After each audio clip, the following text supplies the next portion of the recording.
episodes of the cafe, these conversations that we have, and how they are hopefully, they're pouring into those that, that are joining us, and those that are listening, and those that are contributing in the comment section and everything like that, because that's what we do. We enjoy, because she was saying, and I do too, but we enjoy having these conversations, and these are conversations that are really, really needed in the marketplace. So yeah.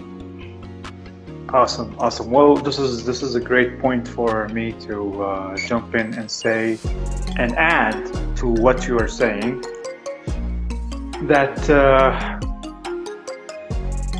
we are going to discuss questions that might get in the listeners or what the watchers' mind about character, about how important it is and its impact on anything, especially on what we are going to talk about today, which is building culture through character. So basically what we are doing at the Table Talk Wednesdays and this roundtable, and hopefully we're going to have guests joining us in these talks, is that we're going to be sharing perspective. We're going to be sharing, answering the question from our own experiences.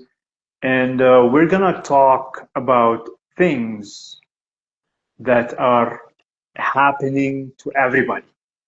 We're not talking about a special type of group. We're not talking about the C levels and business owners and entrepreneurs, and that's it. We're talking with everybody, because everybody is a leader. Everyone can lead from where they are. So it's very important for us to understand what is needed for us to activate our leadership journey. Because every one of us, again, is a leader, but we need to recognize this first. And we need to pay attention to the traits that are built inside of us before developing skills, before drowning into the world of the buzzwords that are going on out there. And we will keep on talking and bringing attention to this, because this is what is poisoning the whole concept about leadership. It's poisoning the environments. That's why today we're talking about how to build culture through character. So I want to hear your input in regards to this topic, and I want each one of you to share the importance that you think that this topic is going to bring to this conversation. We'll start with Atala, if you don't mind. Thank you so much. Well, I think, Lisa, for me, I see like a connection again, human connection. For me, cultural, to become actually very cultural sensitive is very important. In leadership, I don't see it has to be about cultures, honestly. I don't see that. I see a human being, no matter where we are, no matter the status, no matter the culture, no matter the religion, because again, we're human and we're leading people. And those people have emotions, have feelings, have their own dreams, their own desires. And if we don't put attention to that or to them, that's where we have that gap, that disconnection at the same time. I came from a hospital environment where we were people from all around the world. So I never saw a difference. People from Middle East, people from Europe, people from Asia, people from Mexico, from Latin America in general. So we always see a human being, and that's my perspective. I think that the world needs more unity. I think that the cultural difference that we have been creating over the years has been also just creating more inner war, right? Division, even conflicts, inner conflicts, no connection, no leader. So to me, I think this is a very sensitive topic, because when you think about the countries, when you see about the economy, about society, about politics, it's all about division. We always see the race. We always see the color. We always see the religion. We don't see a human to human. And I do believe that this is a time for us to wake up to see that we all are here for a purpose in this world. We may not find, some of us, maybe we will fighting about what is my purpose. We all have a daily purpose. And as a leader, I really believe that if we start working in our mentality, how we see each other, how do we connect with one another, how we actually help to another person from another different culture to rise up, to become better, this world will be actually not just more positive, but we can thrive all together. So that's my perspective. It's more about unity, connection, understanding. Okay, got it, got it. What would you say, Dr. McKenzie? Well, I think people have to understand, and hopefully the leaders that are watching, the entrepreneurs that are watching, the organizations that are watching this or will come to watch the replay, understand the importance of the culture that you create. It can be one of the greatest places that people come to or want to come to, and it can be the worst place that people come to and not want to come to. When depending on how you frame that culture as leaders, it is your responsibility. You drive the culture. You build what it is that the culture that you have. Google as a company out in Silicon Valley, they have a culture. They have a Mm, culture. I, mm, I worked for one of the best places that I worked for, and it was right out of college. I worked for Marriott Hotel, right downtown here, here in Baltimore, where I lived. It was my first position out of college, and it was the it was one of the best environments that I worked in. The culture that Marriott itself that the Marriott family created within that company coming to work for Marriott, especially back then. That was when you were working for Marriott. It was like, wow, you were working for one of the best companies that you could work for because of the culture that they cultivated within, for the organization and just around. Marriott has been around for years, and it's an international company, but the culture comes from the family of the Marriott family. You learn about you learn about the family, the great grandfather that started the Marriott hotels, all the way to the sons and the grandsons that ran the business, and it was filtered down that customer service orient, the politeness, the caring for each other, the human aspect that we talk about here, mm. the pride in doing the work that we did there, and everything like that. We have to understand what that takes. Because everybody isn't, every entrepreneur, every brand isn't privy to having a character driven brand. I worked for one of the worst companies that I worked for. That it was the culture was just I literally I did not that wasn't the one. I had two companies. One I literally hated waking up in the morning going to work for. And then one, the culture and the environment that I was in was so toxic, and having to go to that kind of environment, you're not going to be productive. You're not going to get anything out of those that work with you, that work for you, if your environment, if your culture isn't one that has and isn't a derivative of character. I promise you it's not. you know, Dr. it's not McKinsey, going to happen. you just made me remember about something. I used to work in a very good pharmaceutical company here in Mexico City, and it was amazing, the culture there. Not just because they didn't see a Hmm. division in different countries or cultures, but because everybody was so united. I Yeah. remember doctors, staff, I mean, clinical monitors, we all were in alignment. And even the owners also, they were always like Hmm. really caring. True, when I'm talking about caring, I feel it, not just say it, you feel it, right? They Yeah. were Yep. considerative, right? So that's a different, because that's why actually staff want to do even more for a company. You don't have Yeah. to force somebody. You automatically feel like, I want to add more value. I want to work harder, right? So that's important too. So what do you think? What do you think is poisoning? I mean, like, or let me put it this way: what is the thing that is putting a barrier between, um, you know, between the mindset of the person who's running the place and the ability of creating a culture? Like, why people are not paying attention to the importance of culture or how to build a culture? What do you think is stopping them? What's the barrier? I would say sometimes could be like personal interest, control, lack maybe of resources also, because also leaders, they have a lot of limitations, believe it or not. And sometimes those people are leaders, but they are not able to really kind of communicate openly about why their staff need, right, is needed.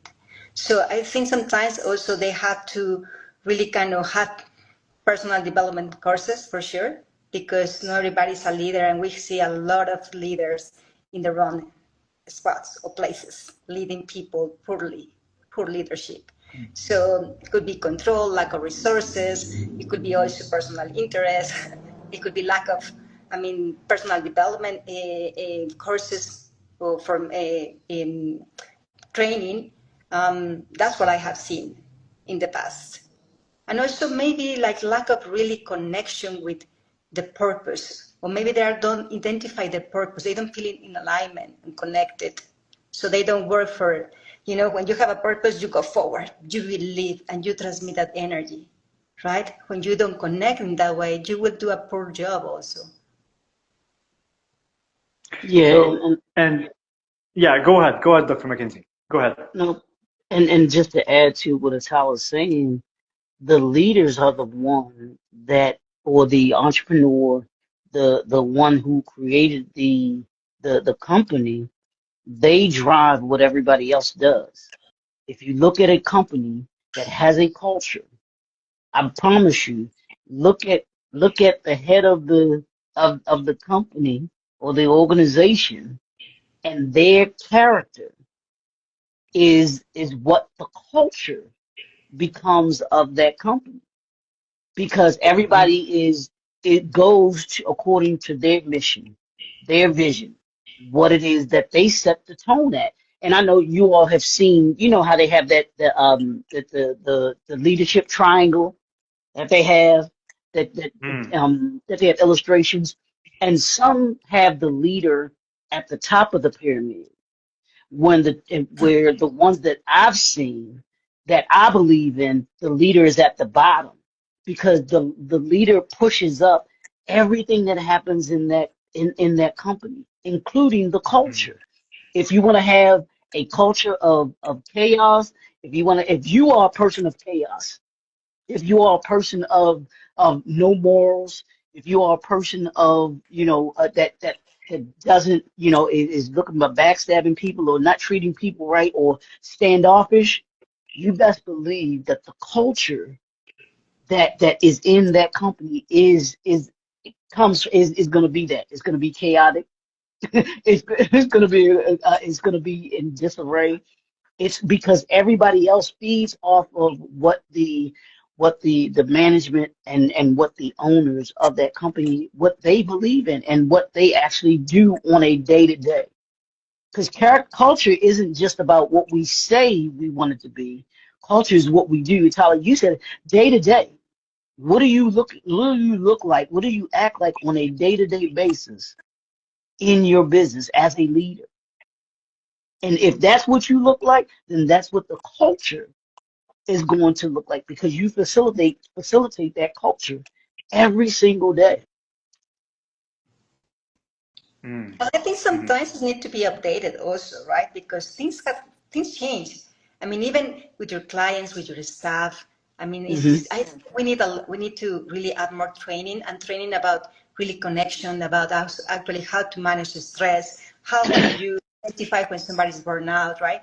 What you can do in those emergency cases, because sometimes people demand from those people that they are already burned out. They're not going to be able to function They're gonna do Hmm. a poor job, right?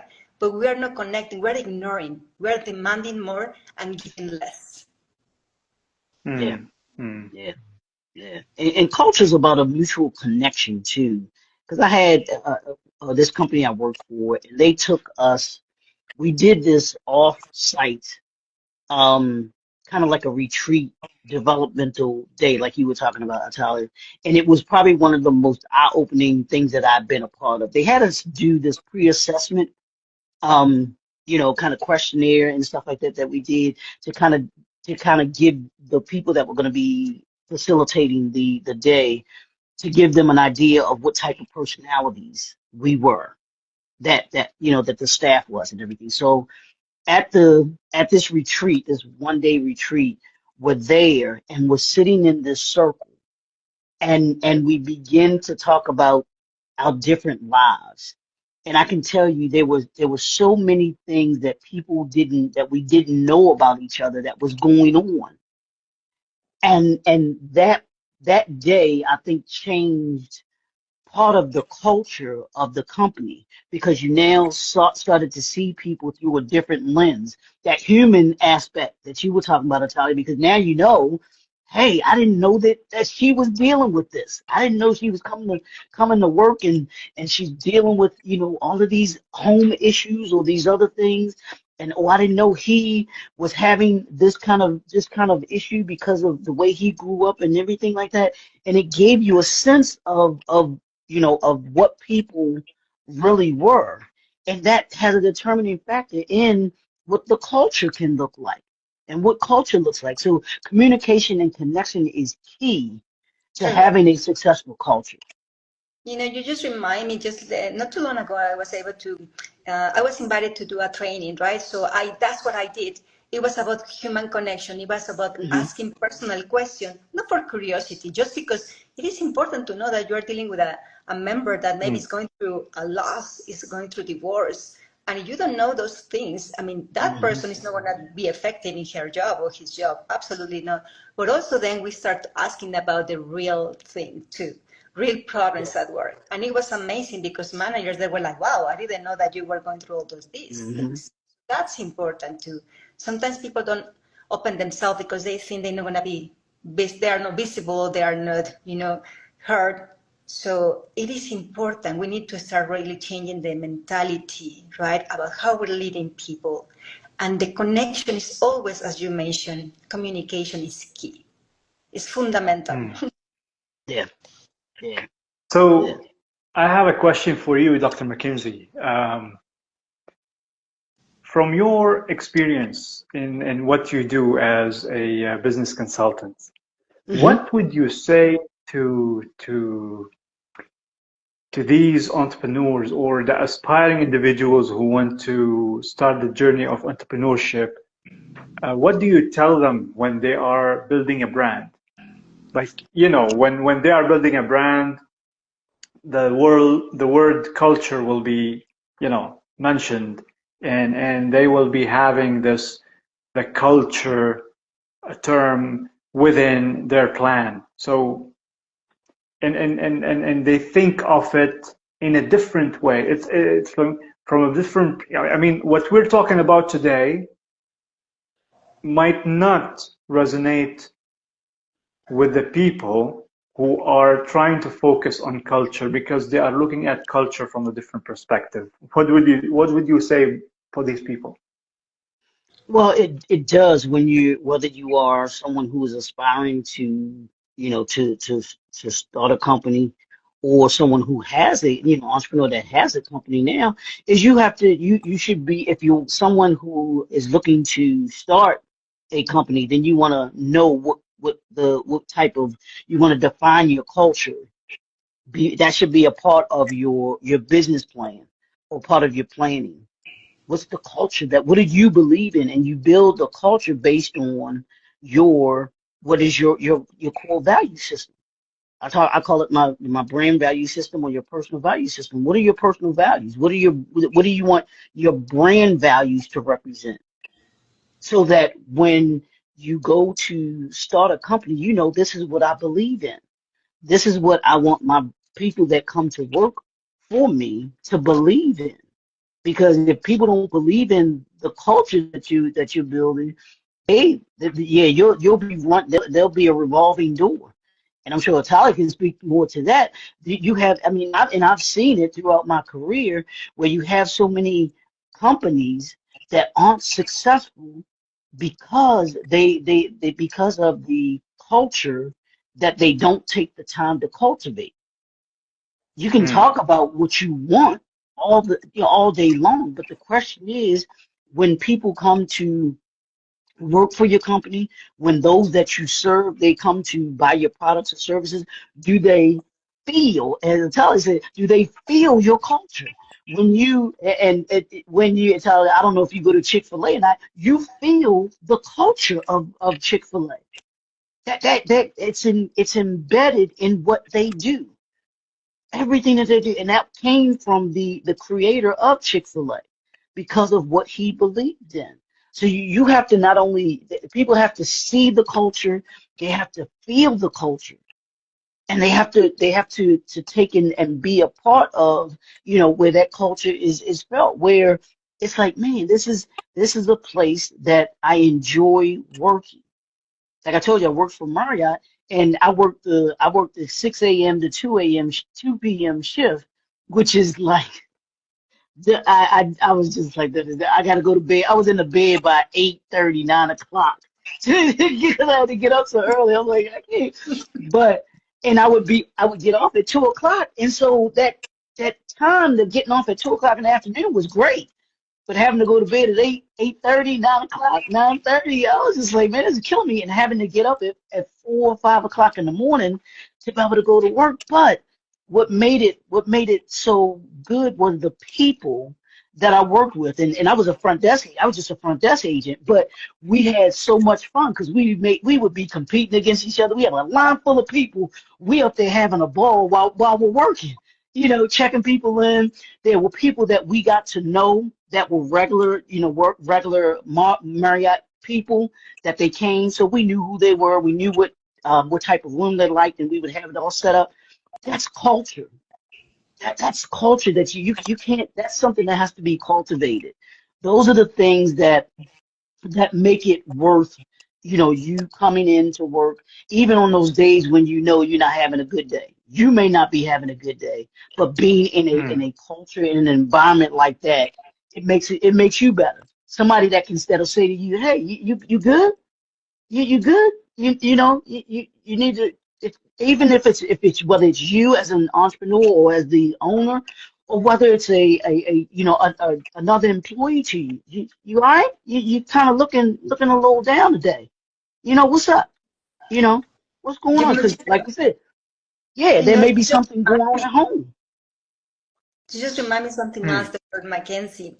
When I learned a lot by being in the hospital, not because they give me the tools, because I developed some of the tools. And I remember Hmm. every single time just enter into the big building, I was greeting everyone. And I remember sometimes the parking, the people that were used to work in the ballet parking, they always like, you are so nice, you're always welcome. Say, hello, how are you doing? How are you feeling? Because it comes from my heart. Every Yeah. single person. I mean, I don't even know how many people I used to work, I used to talk every single day, greet every single day somebody, but connect at a human level. So I learned a lot there. But also, I always put in my mind that I wanted to make people feel at home. To me, that was so important. Even in my coaching Mm. sessions now, everyone who comes, I wanted to feel at home. That they don't Yeah. come like, I'm fearful, I want to talk about this. No, no, no, you're welcome, you are free, but I want you to feel at home. That was for me. And something else that I learned too, and I developed these techniques through the experience, through the day to day. One time I was with a patient, like 85 years old, and he asked me, where did you go to learn those skills of connection? And Mm. I love it Mm. because I say, by just treating people in the way that I wanted to be treated, but also I always thought that connection for me, it really makes your job easier. And then you can serve better, you can provide a better care service, but also your products can be sold better and easier because you are not selling, you are connecting first. That's the key. Yeah. When you connect, people will follow you naturally because they feel it. You are not, you know, like pushing somebody to do something. People actually, you inspire to be open to create new opportunities or new ideas are welcome. Or then those moments of teamwork, but where everybody is able to speak out because it's important too. That's communication.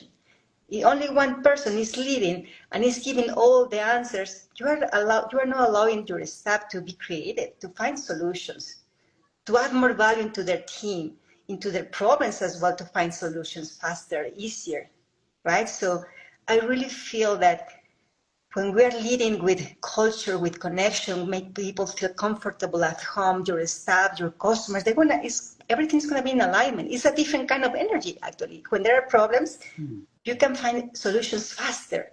And actually, those moments are transformational moments.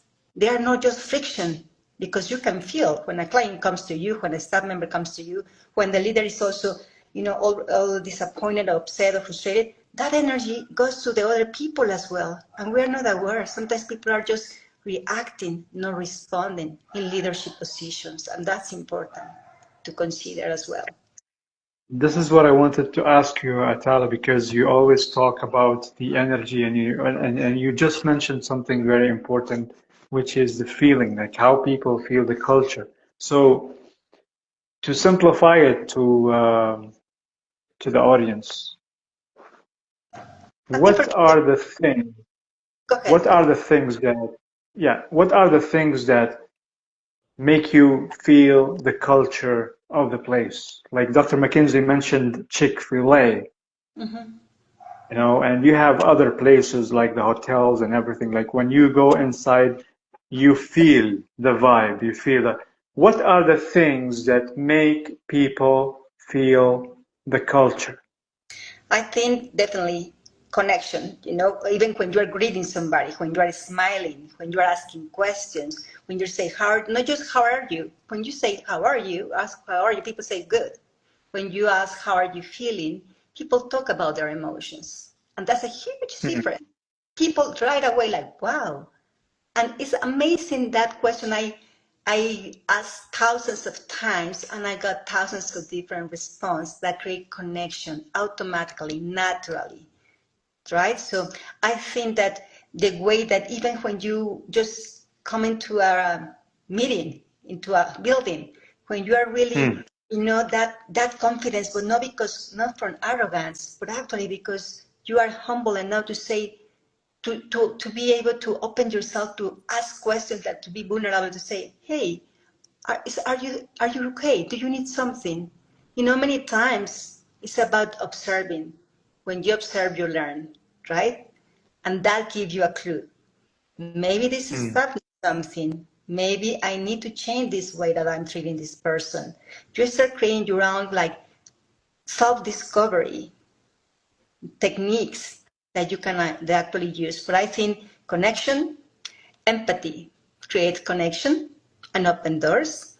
I also think the way that you are able to ask questions friendly to any person that comes to you, because in that way you say, wow, when you greet somebody, it's powerful. Greeting people, asking, just calling from their names, that creates Hmm. connection too. Bonding, right? I would say that. I'm, I'm glad that you put it this way because there's a problem going on that people think that these are only skills that we need to learn to keep our job or to show the management that we are welcoming people or we are experts in customer service. The purpose of today's topic is to show people that it is beyond the skills. It's human connection, as you said. And you mentioned something very important when you said that it's day-to-day practice. Because what we see today, like today we're highlighting on building culture through character. The character is a seed of humanity. Character is a seed of humanity. It's the total opposite of charisma, of what you are building to to impress people by the external costume, like let's say, and charisma has a dangerous meaning if people look in history, but we're not going to go over there. We're not going to talk about that. It's important to show people how important it is to build culture through character, because it goes beyond skills and it goes beyond the posters. And I wanna highlight on this. For you, Atala, and for Dr. McKinsey, I want you to answer this question from your perspective and from your experience, whether it's in the hospitality or in your business world. When you go inside a company, you see these posters on the wall, talking about values, talking about things that has nothing to do with the service you get from this place. What would you say to these people who think that culture is built on mantras, it's built on posters, it's built on, and no one is following that? No one is following that. It's like what Dr. McKinsey said. He said that your vision, your principles, your values, you put them, and then it leads people. But we have a serious problem going on in some places, some big names, using posters and everything, but no one is following all these things. They are mimicking, if we can say, or they are trying to be somebody that they are not. We want to focus on that. What's your input? We'll start with you, Atala. Well, I would say that is so true, because many times you can see the mission, kindness, compassion, blah, blah, blah, blah, blah, and you don't even look at to see the coworker that is close to you to say, hey, are you okay? You're not you are not showing those core values or that mission. There is a division, and you can see in the staff. You can see when they are feeling drained, when they don't feel motivated, when they don't see that they are visible to the company, or that their word has something, that they can add into the industry, into the organization.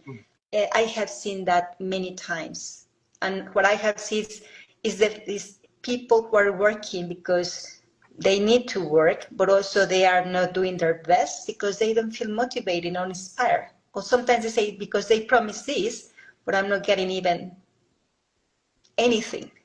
So think about how that, and I'm talking about again energy. When we don't feel motivated and inspired, we feel drained sometimes. But also you add stress, and you don't feel connected, and you feel like there is the mission right there, but nobody's following the mission, the vision, the core values. People feel that right away, and they're not gonna do their best. That's for sure. So I think that we need to become more, again, aware about how I'm dealing, how I lead in people. I am really following these core values. Do I need training on that? Do I need to really kind of start inviting more my team to start really putting out into them more on, I even will say, honestly speaking, on daily basis, and it doesn't have to be meetings that you don't get anything from the meetings. It has to be just small talk sometimes. When you see somebody, go ahead and just approach to that person, add value to that person in that moment. No big meetings. Only one person is talking and giving all the instructions to everybody. That makes sense?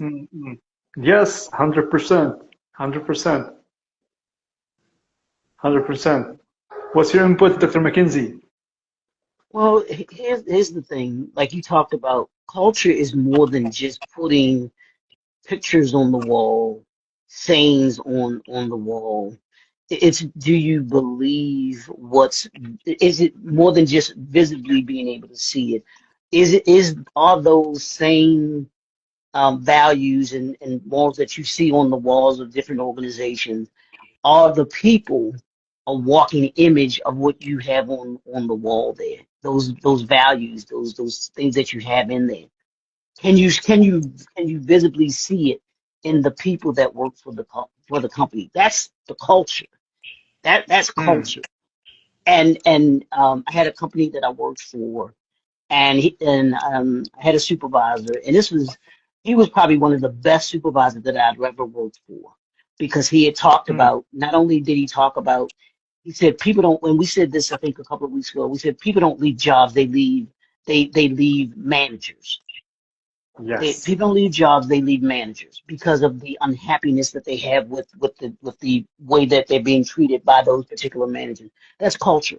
But one of the things that he did that was so great was those of us that were in his section, and it was only about, I think it was four of us, maybe.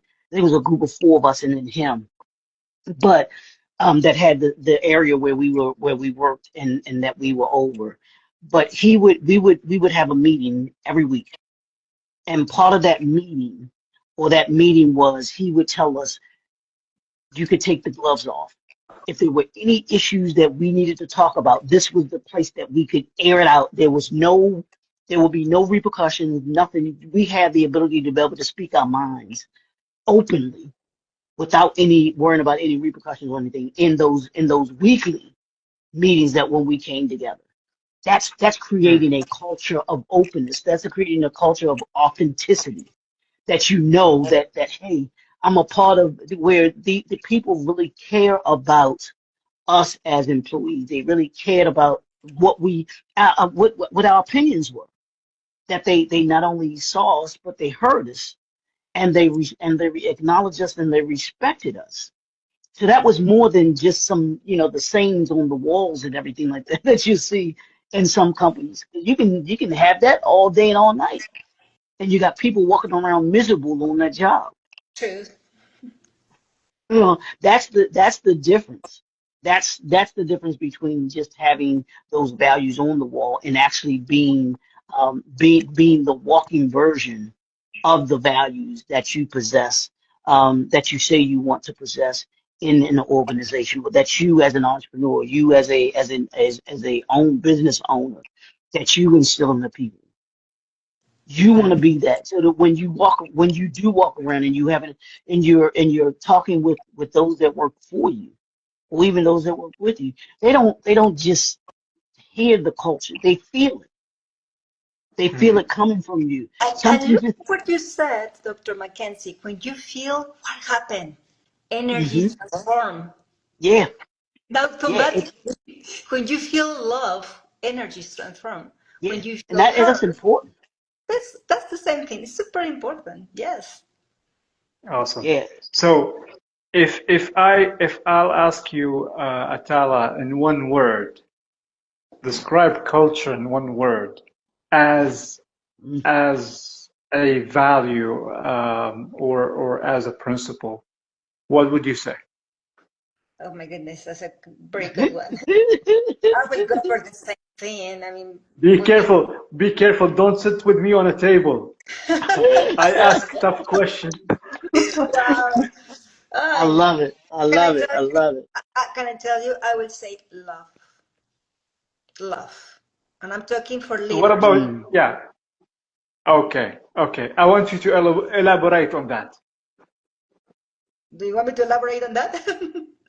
Yes, yes. Well, What do because you you mean know by what? love? Because love is something that we forget about it, and love creates connection, creates empathy, creates unity, right? And the love I'm Mm, talking about, we don't need to love just our family and friends. When you love your staff, people feel it right away. When you love people, your clients, right? And that's love mm, is misunderstanding. Love is pure energy and really creates even more value in everything that you do, in everything, and people feel it, automatically feel it. When you see a mm, word, and it's going to be expressed with kindness, with empathy, with compassion, with understanding, and automatically it creates different the atmosphere in a room, in a meeting. So that's the kind of love I'm talking about. And you will be surprised when you start really acting in love in your thoughts, in your words, and in your actions. Do you know, like, let me, I want to mention something here.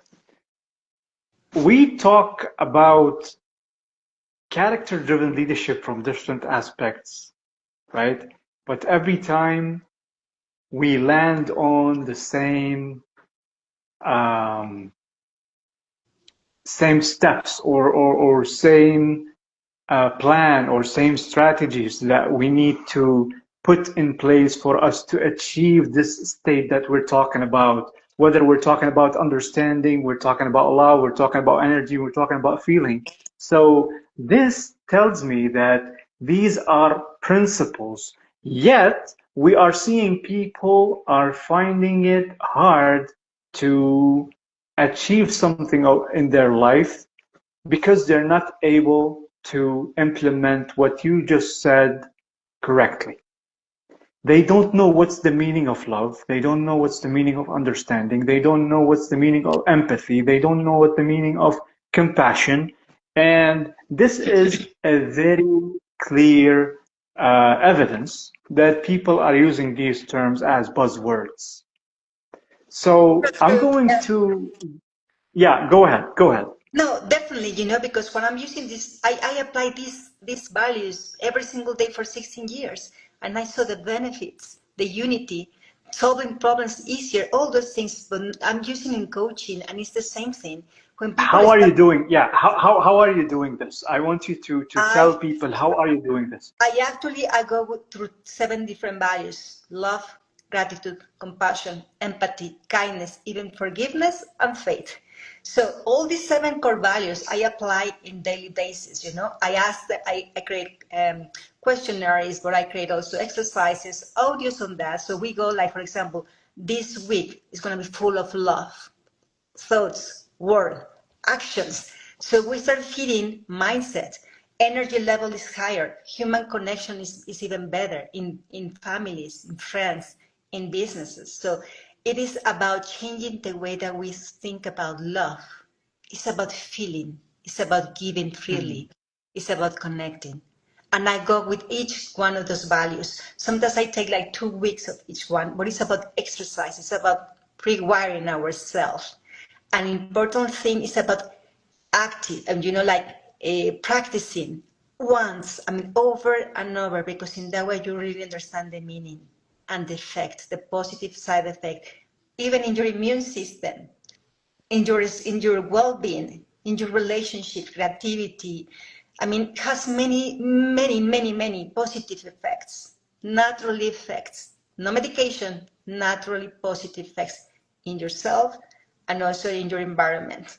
So I go like each week, literally, with each one of those values. And it really depends on the situations as well. But I use them always in every single thing, and it's easier to find actually a guide. It's like a guide in my life, and it becomes Mm, life easier, even in those difficult moments. awesome, awesome. Dr. McKinsey, what's your word? And I'm sitting here and Tyler, you nailed that. And I love that you have your value system, your personal value system, your brand value system there, because that's the key to everything. And mine goes off of that too. It's an energy.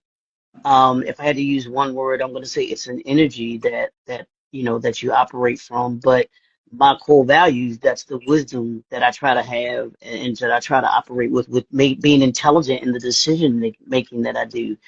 Always keeping my vision ahead of me and in front of me and those that I work with and those that work for me and those that I serve, but also being unique.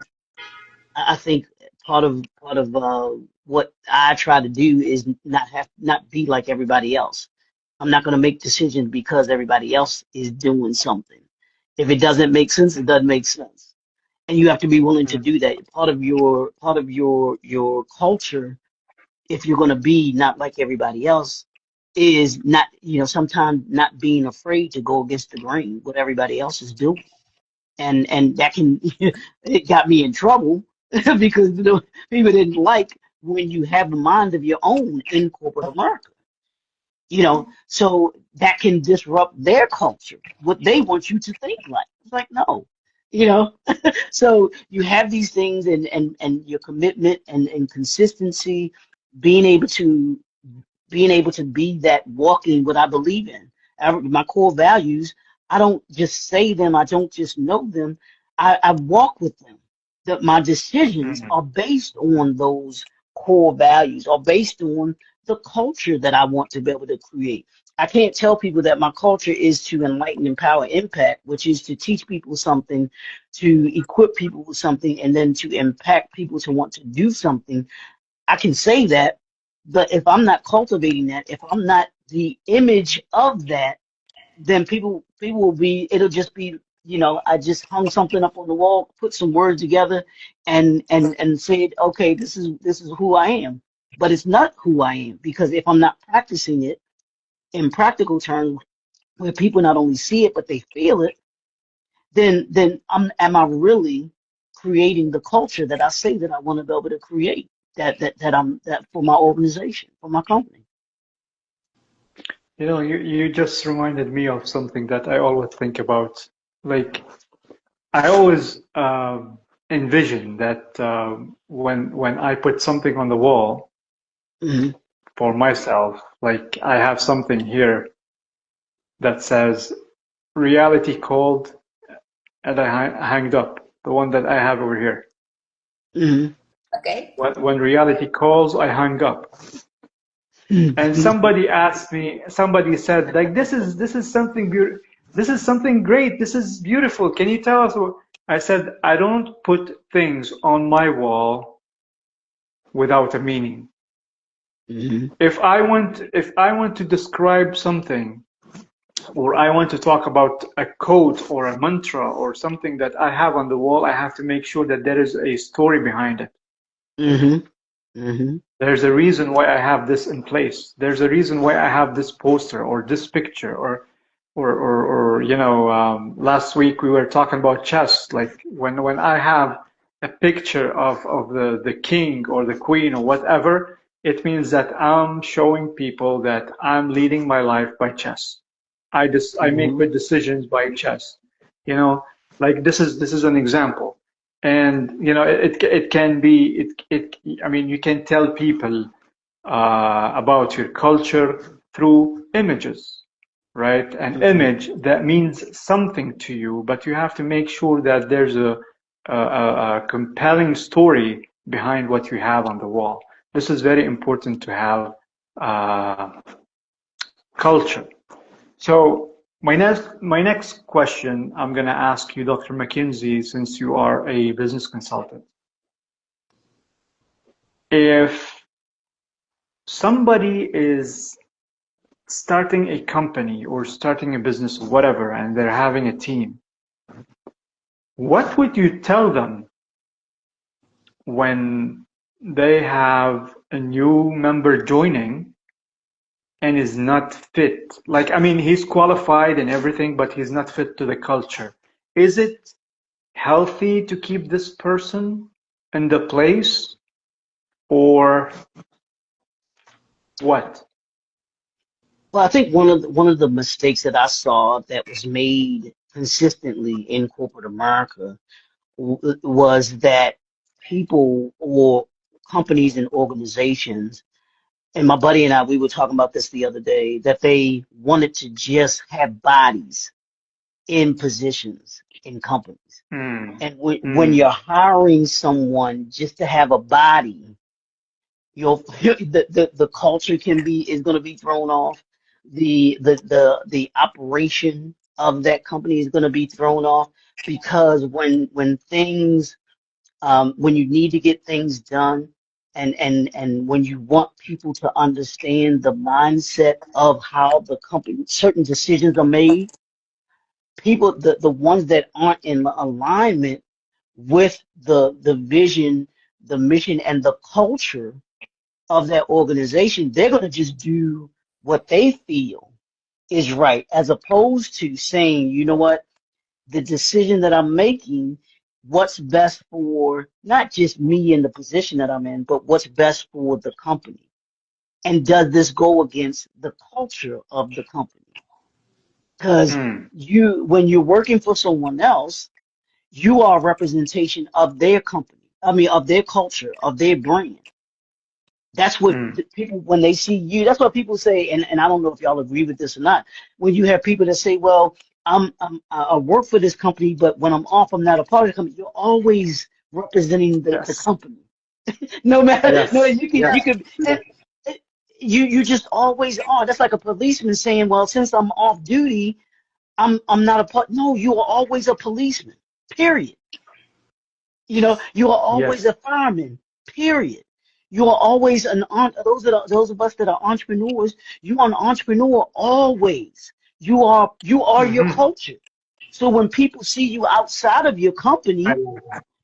they see your company, they see your culture. So Yeah. you don't want to have people that can misrepresent, or don't believe in what you're believing. And that's where the Mm. vetting comes in on the front end, where you've got to ask those tough questions. Here's what we represent. Is this what you believe that you can represent as well? And people gonna lie. Let's be real. People gonna lie. Yes. They gonna say Yes. Yes. they gonna say what they want to say in order to be able to get a job. But trust and believe. People can only, people can only disguise or hide their character for so long before who you are will naturally come out. Mm. So it's important for you to, as an entrepreneur, you take them for their word, but when you see certain decisions get made and they aren't doing things according to your culture, according to your vision, your mission, there needs to be a conversation. You know, are you truly believing in what we believe in, or were those just that picture or those words hanging on the wall like you talked about, Doc? Awesome. Awesome. You are your culture. Yep. Well, if we are going to, I mean, this is an endless conversation, but we have to, you know, again, this talk is filled and stacked with a lot of gems. At least I'm talking about myself. I picked a lot from you guys. So, but we have to wrap up. So I will ask Atala an advice for those who want to start, considering the role of culture. What's your advice for them? Design your core values first, definitely. Those values will guide you in every decision Awesome, that you're going to make. awesome, awesome. Dr. McKinsey. Man, Atala just nailed it. Everything begins and ends with your core values, begins with your brand value system. And what happens is when you have a culture that is built on integrity, when it's built on collaboration and resilience, you build a culture and a brand that is sustainable. And hopefully that should be your goal as an entrepreneur, is creating something that's sustainable. Culture can't be sustainable if it's not built on something integrous, or something that's, that has effort in it and everything like that. You got to work every day at your culture. Awesome, awesome. I mean, we can keep this talk going on a lot. I mean, culture affects individuals, it affects relationships, it affects organizations, communities, and nations. So, Yes. culture is built on character, is the culture that you can depend on.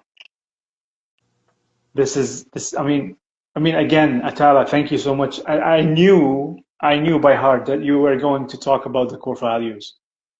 This is a strong advice actually, because I mean, think of it this way. If we want to talk about culture, think of it this way. You need to build a tower for you to climb higher and higher, but this tower need base, and the base is your core values.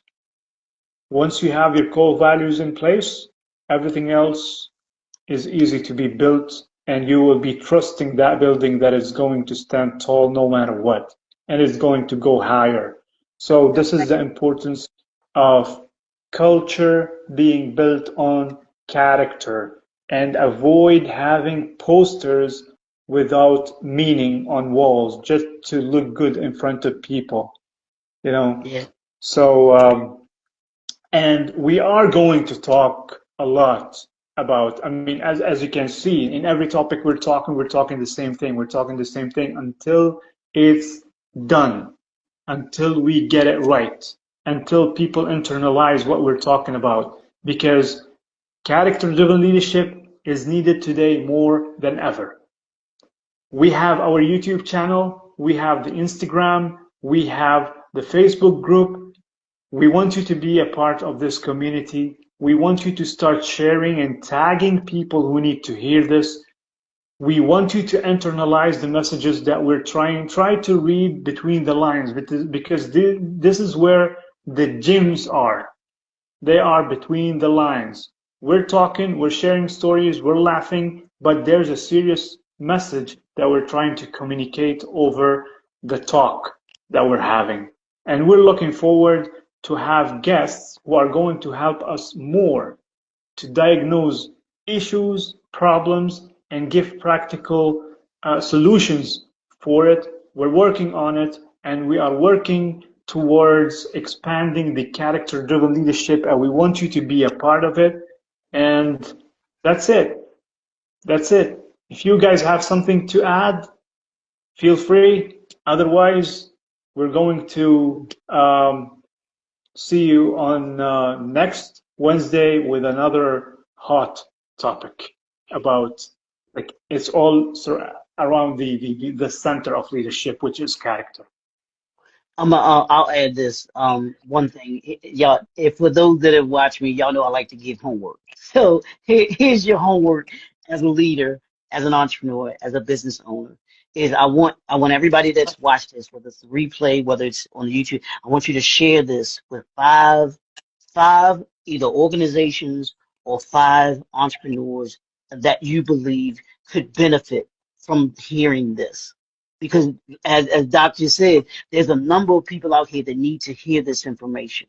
So if you can share it with just five people, that's all we're asking. Don't cost you nothing to share it with five people. Say, hey, I was watching this great conversation on culture and character and leadership, and I thought that it would be great for you to be able to listen to as well, and share it with them. And let them know about it so that they can join in on these character-driven conversations that we have every Wednesday, these roundtables. This is for you all. This is for you all, and we want your input in this, because that's the only way that we all get better, is by all of us sharing in this information and all of us sharing in this knowledge that we have. Don't be stingy with the knowledge. Don't be stingy with the things that you get. Share it with somebody else. Okay? Don't keep it to yourself. So I'll add that, Doc. I don't know if Natalia wanted to add anything. Just I want to invite everybody, to just lead your thoughts, your words, and your actions with love this week. That's it. I like awesome. that. Thank you for the adding sauce. That's great. Yeah, absolutely. The little secret sauce to go along. Absolutely. Awesome. So there you go, this episode, and see you on the next Table Talk Wednesdays with another hot topic. Thank you so much for watching.